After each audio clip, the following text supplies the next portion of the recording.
karag-karag, welcome back to my vlog. Isang maganda at mainit na umaga sa inyong lahat mula dito sa Lasak City. Huwag kayong magtaka sa ating paninupusal pa hairdo distraction look for today's vlog mga karag-karag.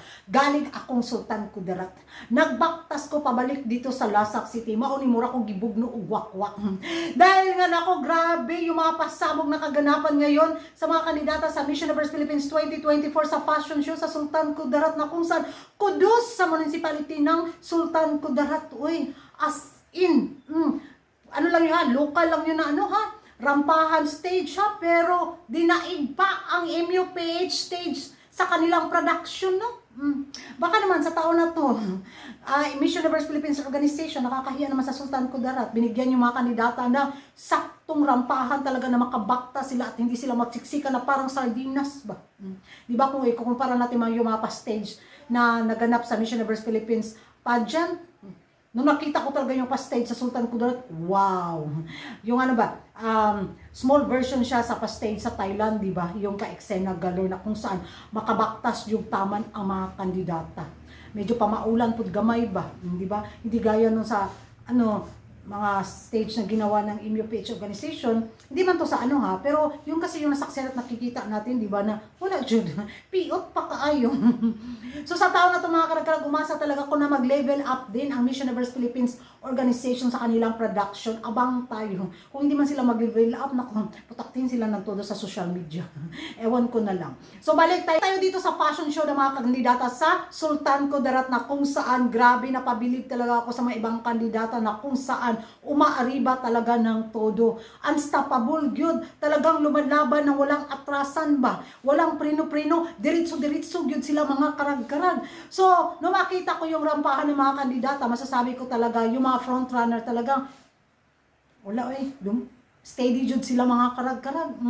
So, base sa sariling obserbasyon ko lang, sa sariling gusto ko lang, sa sariling opinion ko lang, magkaiba-iba tayo, baka magkapareho tayo, magrespetuhan na lang tayo dito mga karag-karag na mga kuro-kuro, di ba? So, nung makita ko yung rampahan ng mga kandidata, of course, Atisa Manalo, grabe jud kagwapa ang dagway.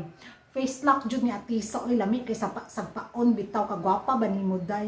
Hindi talaga maipagkakaila. Pero sa fashion show na to ha, mas nagustuhan ko tong rampa dito ni Atisa Manalo mga karag-karag. Kumpara doon sa Aqua Boracay na rampa niya. Dito parang ang gaan tingnan ni Atisa Manalo sa kanyang parampa. Alexi Brooks, okay lang, hindi siya masyadong umangat para sa akin sa fashion show na to. Pero lumalaban pa rin ang pambato ng Iloilo. Palawan, so isa sa mga inaabangan ko rin si Palawan sa fashion show na kung saan bumida din talaga siya sa Boracay, diba? So sa round na to, medyo lumaylo o kumalma si Palawan mga karag-karag para sa akin. Mac Gray si Taguig, ay of course, tindig pa lang palaban na, umaariba din si Taguig.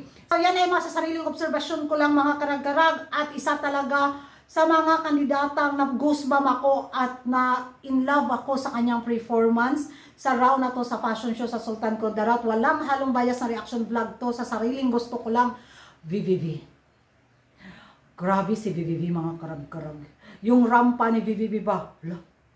Ibang Victoria Vincent Velasquez yung nakikita ko sa fashion show na to sa Sultan Kudarat. Kung ikukumpara ko yung laban niya noon sa Miss Universe Philippines 2021 yung laban ni VVV, dito talaga glowing talaga si VVV. Nung rumampa talaga siya na yung legs niya ba, no? Straight of legs. Ano ba?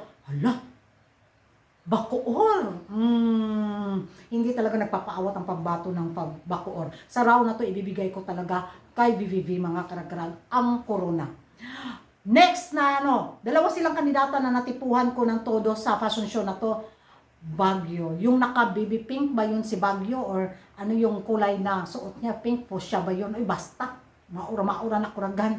Blind color biya ko. Masay blind color kuragan. Maura na siya. Di ko kabalo mo identify kay color. Na! Gwapa kay si Baguio. Uy! Tapos, yung face lock ni Baguio ba? Sila talagang dalawa ni BBB. Yung naglalabanan talaga ang dalawang to. Hindi talaga may pagkaila. Sila yung mga frontrunner din na hindi talaga nagpapaawat. Aribag yun. Ang gabanat yun. Masasabihin, naglalalo, wala. Diretso, punteryad talaga yung ano nila, preparation nila sa ano ba, laban na to sa corona sa MUPH 2024 or runner-ups ba sila. Pa-challenge nila mga karag-karag, wala, unstoppable talaga ang dalawa rin ito. Excited ako sa labanan sa Miss Universe Philippines 2024 at sa round na to sa fashion show sa Sultan Kudarat mga karag-karag. Sino sa mga kandidata para sa inyo ang umangat? Magkapareho ba tayo na napili? Victoria, Vincent, Velasquez at si Baguio? Kung magkapareho man tayo, mag-ingay tayo sa comment section at kung hindi man, comment down below pa rin mga karag-karag. At kung hindi ka pa nakapag-subscribe sa YouTube channel ko, don't forget to like and subscribe ko lang karag ang babaeng lagi ng karag-karag. And see you in my next vlog. Bye-bye!